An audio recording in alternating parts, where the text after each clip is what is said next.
الہ آباد میں ایک آئینہ بغداد کا، کھلو آ کر یہاں سے راستہ بغداد کا۔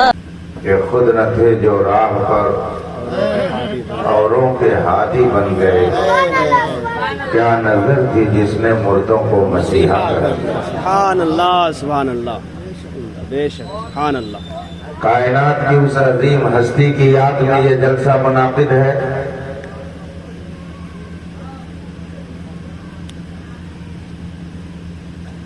جس کی مثال اس کائنات میں ہے ہی نہیں۔ بے شک حق ہے۔ جس کے وجود نے انسان کو انسانیت کا سبق سکھایا، بے شک سبحان اللہ سبحان اللہ۔ جس ہستی کو ہم صرف محسن انسان ہی نہیں کہتے بلکہ محسن انسانیت کہتے ہیں۔ سبحان اللہ۔ انسان اور چیز ہے، انسانیت اور چیز ہے۔ آئیے اس تقدس مآب بارگاہ میں محبتوں کا نذرانہ درود پاک کی شکل میں پیش کر لیں اور پڑھیں۔ اللہم صلی علی سیدنا و مولانا محمد معدن الجود والکرم و آلہ الکرام اجمعین۔ اللہ کی سرتابہ قدم شان ہے یہ، اللہ کی سرتابہ قدم شان ہے یہ، انسان نہیں انسان وہ انسان ہے یہ۔ قرآن کو ایمان بتاتا ہے انہیں، ایمان یہ کہتا ہے میری جان ہے۔ رفیقان محترم، اللہ رب العزت کا بے پناہ شکر اور اس کا احسان ہے کہ اس نے ہمیں اور آپ کو بے شمار نعمتوں سے مالا مال فرمایا، مگر ان ساری نعمتوں میں جو سب سے عظیم نعمت اللہ نے ہمیں بخشی وہ نعمت ایمان ہے۔ دنیا اور آخرت کی ساری کامیابیوں کا دار و مدار اور آخرت کی ہر خوشی کے حصول کا واحد ذریعہ ایمان ہے۔ یہ سلامت تو آخرت کی ہر منزل آسان،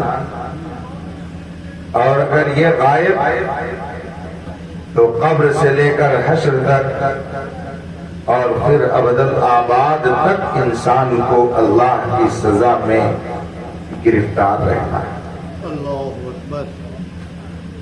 اس وقت پوری دنیا میں تقریباً 8 ارب انسان پائے جاتے ہیں۔ ایک سروے کے مطابق 8 ارب آبادی اس وقت انسانوں کی اس زمین پر موجود ہے، اور اس 8 ارب آبادی میں 6 ارب آبادی ان لوگوں کی ہے جو رسول پاک صلی اللہ علیہ وآلہ وسلم کا کلمہ نہیں پڑھتے۔ 6 ارب آبادی۔ 2.25 ارب آبادی کلمہ پڑھنے والوں کی ہے۔ پھر یہ 2.25 ارب آبادی جو کلمہ پڑھنے والوں پر مشتمل ہے، اس میں سے بے شمار ایسے انسان ہیں کہ جن کا کلمہ پڑھنا نہ پڑھنا دونوں برابر ہے، جو کلمہ پڑھنے کے باوجود بے کلمہ ہے، نماز پڑھنے کے باوجود بے نمازی ہے، روزہ رکھنے کے باوجود حقیقت میں بے روزہ ہے، حج کرنے کے باوجود حقیقت میں وہ بے حج ہے، بے شک داڑھی رکھنے کے باوجود وہ حقیقت میں بے داڑھی ہے، بے شک جبہ اور صافہ اور اسلامی لباس میں رہنے کے باوجود حقیقت میں وہ اس سے خالی ہے۔ کلمہ پڑھنے والوں کی ایک کثیر تعداد ایسے لوگوں کی پائی جاتی ہے۔ بے شک آپ حیران نہ ہو، اپنے گرد و پیش کے حالات کو دیکھیں تو آپ بھی اسی نتیجے پر پہنچیں گے جو میں عرض کر رہا ہوں۔ بے بے شک شک حق ہے۔ قرآن کریم میں اللہ جل مجدہ ارشاد فرماتا ہے وَمَنْ أَصْدَقُ مِنَ اللَّهِ قِيلًا، سبحان اللہ، اللہ سے بڑھ کر کون سچا ہو سکتا ہے؟ ہر بندے مومن کا یہ عقیدہ ہے کہ خدا ہر عیب سے پاک ہے، خدا میں کسی طرح کا عیب ماننا یہ گمراہی ہے، کفر ہے۔ بے شک مگر کلمہ پڑھنے والوں کا ایک طبقہ کھلم کھلا یہ کہتا ہے کہ خدا جھوٹ بول سکتا ہے۔ نعوذ باللہ من ذالک۔ ایسے لوگ بھی اسی دنیا میں آباد ہیں اور نبی کا کلمہ پڑھتے ہیں۔ بے شک آپ خود فیصلہ کریں کہ کیا ایسے کلمہ پڑھنے والے حقیقت میں کلمہ پڑھنے والے ہیں یا ان کا کلمہ پڑھنا نہ پڑھنا دونوں برابر ہے۔ کلمہ پڑھنے والے کہ ایک جماعت کسی ہندوستان اور بر صغیر میں پائی جاتی ہے جو قرآن کریم کے خلاف عقیدہ رکھتی ہے۔ اللہ تعالیٰ نے قرآن کریم میں ارشاد فرمایا وَخَاتَمَ النَّبِيِّينَ، میرا آخری پیغمبر محمد تمام نبیوں کا خاتم ہے، اب ان کے بعد کوئی نبی نہیں آ سکتا۔ بے شک مگر کلمہ پڑھنے والوں کا ایک طبقہ کہتا ہے کہ حضور کے بعد بھی نبی آ سکتا۔ معاذ اللہ۔ تو کیا کلمہ پڑھنے والے ایسے لوگوں کا کلمہ پڑھنا انہیں نفع دے گا؟ ہرگز نہیں۔ کلمہ پڑھنے والوں کا ایک طبقہ بر صغیر میں آباد ہے جو کہتا ہے کہ حضور ہماری ہی طرح ہے، اللہ معاذ اللہ۔ وہ گاؤں کے چودھری کی طرح ہے، نعوذ باللہ من ذالک۔ جبکہ رسول پاک خود ارشاد فرماتے ہیں ایکم مثلی، ہائے ہائے واہ سبحان تم میں اللہ۔ کون میری طرح ہے، تم میں کون میری مثال ہے؟ قرآن کریم نے فرمایا تِلْكَ الرُّسُلُ فَضَّلْنَا بَعْضَهُمْ عَلَى بَعْضٍ مِنْهُمْ مَنْ كَلَّمَ اللَّهُ وَرَفَعَ بَعْضَهُمْ دَرَجَاتٍ۔ سبحان بعض نبی وہ ہیں کہ جن کا اللہ نے اتنا درجہ بلند کیا کہ عقل انسانی کی رسائی وہاں تک نہیں ہو سکتی، بے شک سبحان اللہ۔ اور وہ ذات نبی آخر الزمان صلی اللہ علیہ وسلم۔ واہ قرآن کریم رسول پاک کے بارے میں ارشاد فرماتا ہے وَعَلَّمَكَ مَا لَمْ تَكُنْ تَعْلَمْ، سبحان اللہ۔ اے میرے رسول جو نہیں جانتے تھے میں نے وہ سب علم تمہیں دے دیا۔ سبحان اللہ۔ قرآن کریم نے اس نبی کے بارے میں فرمایا وَمَا هُوَ عَلَى الْغَيْبِ بِضَنِيٍّ، سبحان اللہ۔ وہ نبی غیب کی بات بتانے پر بخیل نہیں ہے۔ سبحان اللہ۔ مگر کلمہ پڑھنے والوں کی ایک جماعت کہتی ہے کہ حضور کو تو پیٹھ پیچھے کی بھی خبر نہیں ہے۔ سبحان اللہ۔ اب مجھے بتائیے کیا کلمہ پڑھنے والے ایسے لوگ حقیقت میں کلمہ پڑھتے ہیں یا کلمہ کا انکار کرتے ہیں؟ قرآن کریم میں رسول پاک صلی اللہ علیہ وسلم کی عظمت کے جلوے بکھرے ہوئے ہیں۔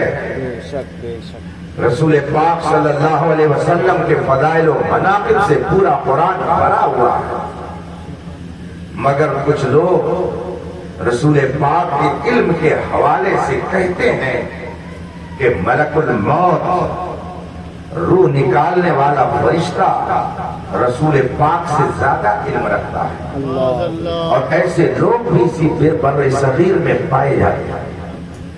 کیا کلمہ پڑھنے والے ایسے لوگ حقیقت میں کلمہ پڑھنے والے ہو سکتے ہیں؟ ہرگز نہیں۔ کلمہ پڑھنے والوں کا ایک طبقہ کہتا ہے کہ تم جو میلاد مناتے ہو یہ تو کنہیا کے جنم کی طرح سے ہے۔ معاذ اللہ، اللہ آپ اپنے دل پر ہاتھ رکھ کے بتائیے جس نبی کے میلاد کا تذکرہ قرآن میں ہے، سبحان اللہ، جس نبی کے میلاد کا تذکرہ حدیث میں ہے، صحائے ستہ کی معتبر اور مستند حدیثوں میں جس نبی کے میلاد کا ذکر ہے، بلکہ جامع ترمذی میں امام ترمذی رضی اللہ تعالی عنہ نے پورا ایک چیپٹر، ایک عنوان ہی رکھا، باب میلاد النبی صلی اللہ علیہ وسلم۔ سبحان اللہ، یہ باب ہے رسول پاک کے میلاد کا۔ قرآن کریم میں جگہ جگہ نبی کی ولادت اور نبی کی آمد کا تذکرہ۔ رسول پاک صلی اللہ علیہ وسلم نے اپنی آمد کا ذکر جمیل فرمایا۔ ائمہ مجتہدین نے اپنی کتابوں میں اس کا عنوان قائم کیا، مگر کلمہ پڑھنے والوں کی ایک جماعت کہتی ہے کہ میلاد کرنا یہ کنہیا کے جنم کی طرح سے ہے۔ معاذ اللہ، آپ مجھے بتائیے کیا ایسے لوگ کلمہ پڑھنے والے حقیقت میں ہو سکتے ہیں؟ ہرگز نہیں۔ اے مسلمانوں، اپنی قسمت پر ناز کرو اے ہے، کہ آپ اس پنڈال میں بیٹھے ہو تو یہ آپ کا احسان نہیں ہے، اس پیغمبر کا احسان ہے جس نے آپ کو اپنا ذکر سننے کی یہ توفیق عطا فرمائی، جسے چاہا گھر پہ بلا لیا، جسے چاہا اپنا بنا لیا۔ واہ واہ یہ بڑے کرم کے ہیں فیصلے، یہ بڑے نصیب کی بات ہے۔ نعرہ تکبیر، نعرہ رسالت، حضور تاج العلماء، حضور تاج الفقہاء، جشن آمد رسول۔ سبحان اللہ۔ سورج اپنی روشنی سے کائنات کو منور کر رہا ہے، واہ، سورج کی روشنی پوری کائنات کو فیض پہنچا رہی ہے۔ آپ نے بچوں کو کبھی کبھی کھیل کرتے ہوئے دیکھا ہوگا، ہو سکتا ہے آپ بھی اس مرحلے سے گزرے ہو۔ آپ کبھی کبھی دیکھتے ہوں گے گھر آنگن میں ایسا منظر نظر آ رہا ہے کہ بچے آئینہ لے کر سورج کی طرف ہاتھ میں آئینہ لے کر ایسے گھماتے ہیں، اور اس کے بعد میں پھر کسی اپنے دوست کے چہرے کی طرف وہ آئینہ کرتے ہیں۔ بے شک، پھر اس کا نتیجہ یہ ہوتا ہے کہ اس دوست کی آنکھ پر اور اس کے چہرے پر وہ روشنی پڑتی ہے۔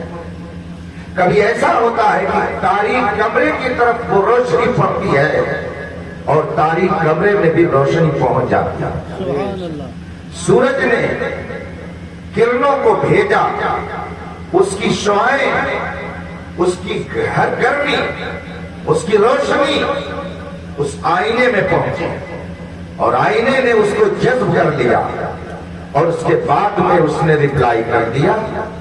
تو گھر کے اندر جہاں جہاں آئینہ گھماتا جائے گا لڑکا، وہاں وہاں روشنی پھیلتی چلی جائے گی۔ سبحان اللہ۔ لیکن اسی آئینے کے اپوز میں اگر آپ روٹی پکانے والا ایک توا لے لیں اور صبح سے شام تک اس سورج کی طرف کیے رہیں، اور پھر چاہیں کہ اس کی روشنی بھی کمرے میں پہنچ جائے، تو کیا ایسا ہو سکتا ہے؟ ہرگز نہیں۔ ہرگز نہیں ہو سکتا ہے۔ تو اب مجھے بتائیے، قصور اس میں سورج کا ہے یا قصور اس توے کا ہے؟ قصور اس توے میں ہے یا سورج کی روشنی میں ہے؟ آپ کہیں گے حضرت یہ تو کھلی ہوئی بات ہے، سورج تو اپنی کرن بکھیر ہی رہا ہے، سورج اپنی روشنی تو لوگوں کے گھر میں پہنچا ہی رہا ہے۔ آئینے کے اندر صلاحیت تھی تو اس نے کرنوں کو خود بھی جذب کر لیا، اور جدھر آپ نے رخ کیا ادھر بھی روشنی ہو گئی، مگر توے کے اندر یہ صلاحیت نہیں کہ وہ خود روشن ہو سکے، اور یہ بھی صلاحیت نہیں کہ وہ دوسرے کو روشن کر سکے۔ اے سنیوں، آپ کا دل مثل آئینہ ہے، آپ کا قلب مثل آئینہ ہے، آپ کا دل مثل آئینہ ہے، اور میرے مصطفیٰ نبوت کے سورج ہیں۔ وہ سورج جب روشنی اپنی بکھیرتا ہے تو جو آئینہ ہوتا ہے وہ خود بھی روشن روشنی کو جذب کر لیتا ہے اور اپنی نسلوں کو بھی روشن کر دیتا ہے۔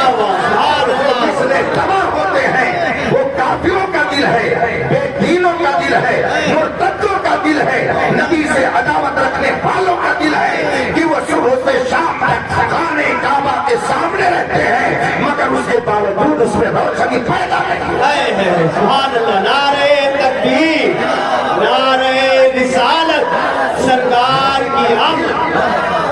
مثل آئینہ ہے، سبحان اللہ، مومن کا دل و دماغ مثل آئینہ ہے اور میرے مصطفیٰ چاند اور سورج ہیں، وہاں سے روشنی بکھیرتے ہیں، یہ آئینے یہاں پر منور ہو جاتے ہیں۔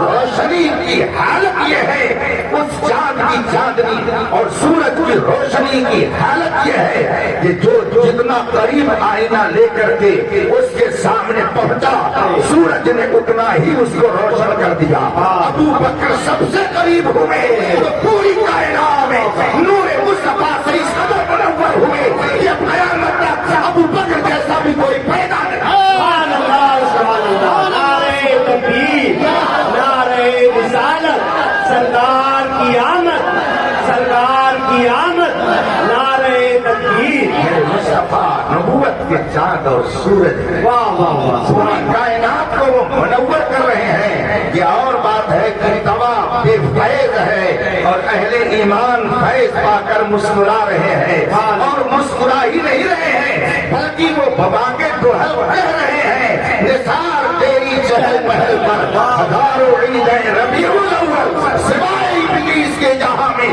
سبھی کو خوشیاں منا رہے ہیں۔ سبحان اللہ، سبحان اللہ، بہت بہت بہت خوب حق ہے، سبحان اللہ۔ پونے 2 ارب کلمہ پڑھنے والوں میں بھانت بھانت کے لوگ پائے جاتے ہیں، مگر اے سنیوں آپ اپنی قسمت پر ناز کرو کہ رب قدیر نے آپ کو اگر کلمہ پڑھنے کی توفیق دی تو اس کے تقاضے کو بھی آپ نے پورا کرنے کا ہنر سیکھ لیا۔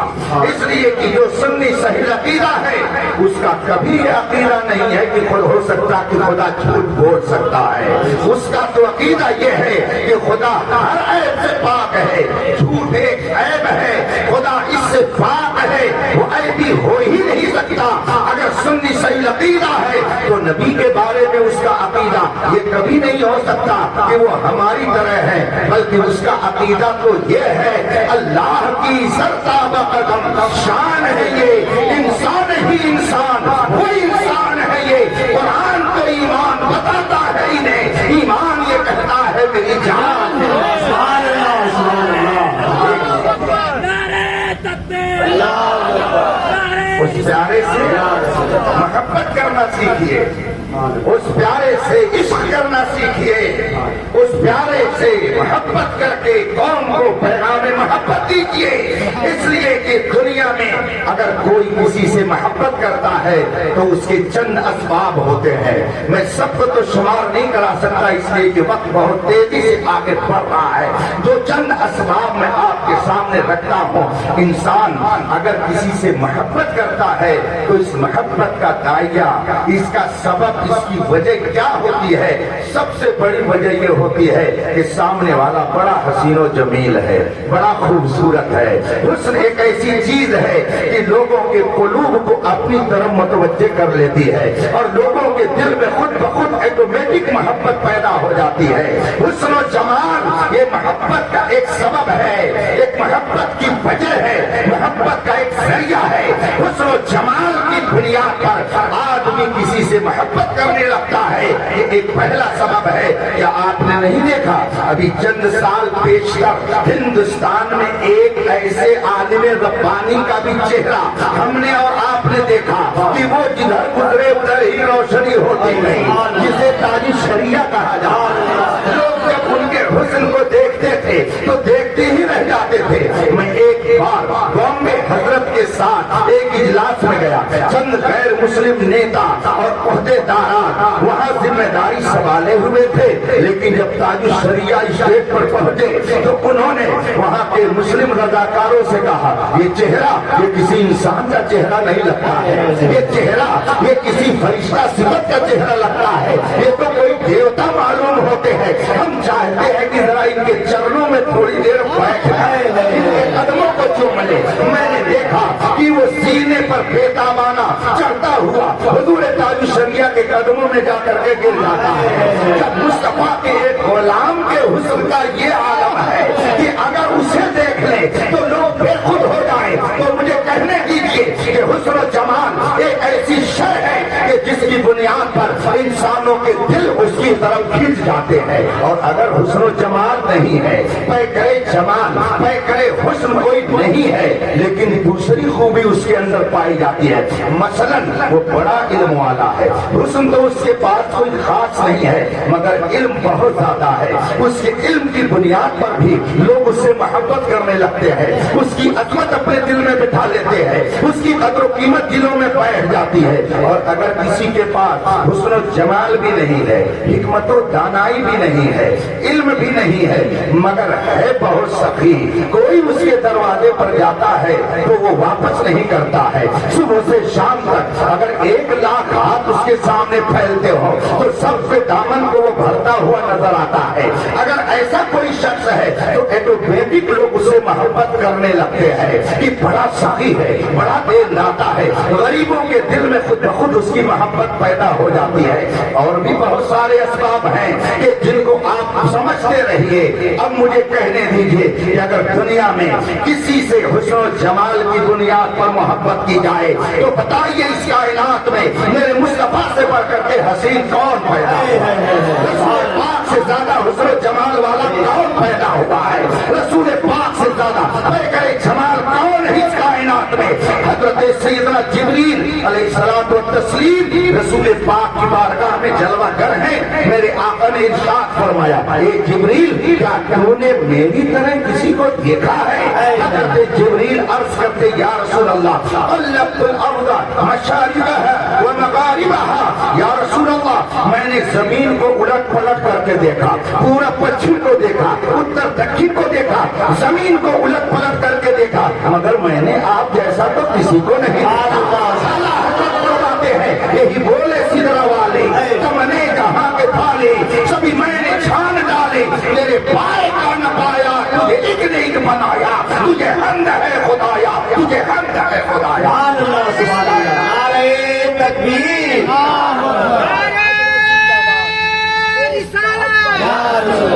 تو اگر حسن و جمال کی بنیاد پر دنیا والے کسی سے محبت کرتے ہیں تو ان کو کرنے دیجئے۔ اے ایمان والو آپ اپنی قسمت پر ناز کرو کہ آپ نے اسے اپنا محبوب بنایا ہے کہ کائنات میں اس سے بڑھ کر کے حسن والا کوئی پیدا ہے۔ سبحان اللہ۔ سیدنا حسان ابن ثابت صحابی رسول ہے، ان کا مقام بہت بلند ہے، نبی کی بارگاہ میں پہنچے، عرض کی یا رسول اللہ میں کچھ اشعار لکھ کر لایا ہوں، آپ کو میں سنانا چاہتا ہوں۔ میرے آقا صلی اللہ علیہ وسلم مسجد نبوی میں جلوہ فرما ہے، منبر پر بیٹھنے کا حکم دیا۔ حضرت حسان رضی اللہ تعالیٰ عنہ منبر پر تشریف فرما ہوئے اور میرے آقا سامنے جلوہ گر ہے۔ اس سے پتہ یہ چلا کہ نبی کی نعت اگر سنانے والا منبر پر بیٹھ جائے تو یہ بدعت نہیں ہے، یہ میرے مصطفیٰ کی سنت ہے۔ یہ اسٹیج لگانا یہ بدعت نہیں ہے، یہ میرے مصطفیٰ کی سنت ہے۔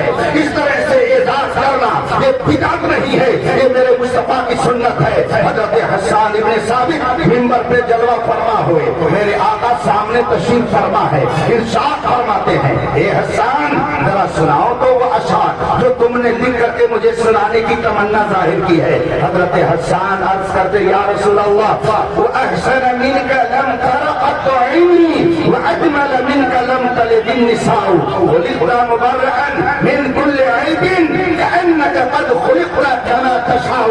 حضرت حسان ابن ثابت عرض کرتے یا رسول اللہ وَأَحْسَنَ مِنْكَ لَمْ تَرَ قَطُّ عَيْنِي، آج تک میری آنکھوں نے آپ سے زیادہ حسین و جمیل کسی کو دیکھا ہی نہیں ہے، اور نہ ہی کسی ماں نے آج تک کوئی حسین و جمیل بچہ آپ کی طرف پیدا کیا ہے۔ خلقت مبرأً من کل عیب، آپ آپ ہر عیب سے پاک پیدا کیے گئے، گویا آپ جیسا چاہتے تھے اللہ نے آپ کو ویسے ہی پیدا فرمایا۔ ایک صحابی رسول ہیں، نبی کی بارگاہ میں پہنچے اور پھر کیا منظر دیکھا وہاں پر، میرے آقا مسجد نبوی میں تشریف فرما ہے، 14ویں کا چاند اپنی چاندنی بکھیر رہا تھا اور میرے آقا ایک چادر مبارک اپنے جسم اقدس پر ڈال کر تشریف فرما تھے اور اس چادر میں روایت کے مطابق سرخ اور کالے رنگ کی دھاریاں بنی ہوئی تھی۔ میرے آقا وہ چادر مبارک زیب تن فرمائے ہوئے تھے۔ صحابی رسول فرماتے ہیں رسول پاک کا چہرہ عجب کھل رہا تھا، حسن و جمال کی کرنیں پھوٹ رہی تھی۔ حضرت انس صحابی رسول ہے، وہ فرماتے ہیں میں نے سوچا لاؤ دیکھوں یہ 14ویں کا چاند زیادہ خوبصورت ہے کہ میرے مصطفیٰ کا چہرہ زیادہ خوبصورت ہے۔ فرماتے ہیں میں کبھی چاند کو دیکھتا، کبھی رسول پاک کے چہرے کو دیکھتا، پھر بالآخر میری عقل اور میرے دل نے فیصلہ کیا کہ اس چاند میں تو کچھ دھبے نظر آتے ہیں مگر میرے مصطفیٰ کا چہرہ ہر طرح کے دھبے سے پاک ہے اور اس چاند کی چاندنی سے زیادہ حسن و جمال کا پیکر میرے مصطفیٰ کا چہرہ انور ہے۔ تبھی تو اعلیٰ حضرت فرماتے ہیں خورشید تھا کس زور پر کیا پڑھ کے چمکا تھا بے پردہ جب وہ رخ ہوا، یہ بھی نہیں وہ بھی نہیں، جان رحمت کے حسن و جمال کا عالم یہ تھا کہ چاند اور سورج گویا ان کے چہرے کے شہزاد سبحان اللہ۔ جال کی بنیاد پر کسی سے محبت کی جائے تو میرے مصطفیٰ سے زیادہ اس کائنات میں کوئی محبت کیے جانے کے قابل نہیں ہے۔ اور اگر علم کی بنیاد پر کسی سے محبت کرتے ہیں تو بتائیے میرے مصطفیٰ سے زیادہ علم والا کائنات میں کون پیدا ہوا ہے؟ کون ہے وہ کہ جس کو رسول پاک سے زیادہ علم ہے؟ بلکہ اگر کوئی مومن یہ کہہ دے فلاں نبی کا علم میرے رسول سے زیادہ تھا تو وہ بھی کافر ہو جائے گا، مسلمان نہیں رہے گا۔ ایمان کا یہ عقیدہ ہے، ایمانی عقیدہ ہے کہ پوری کائنات میں سب سے زیادہ علم اللہ نے اگر کسی کو دیا تو میرے مصطفیٰ کو عطا فرمایا۔ اسی لیے تو اعلیٰ حضرت فرماتے ہیں اور کوئی غیب کیا تم سے نہا ہو بھلا، جب نہ خدا ہی چھپا تم بے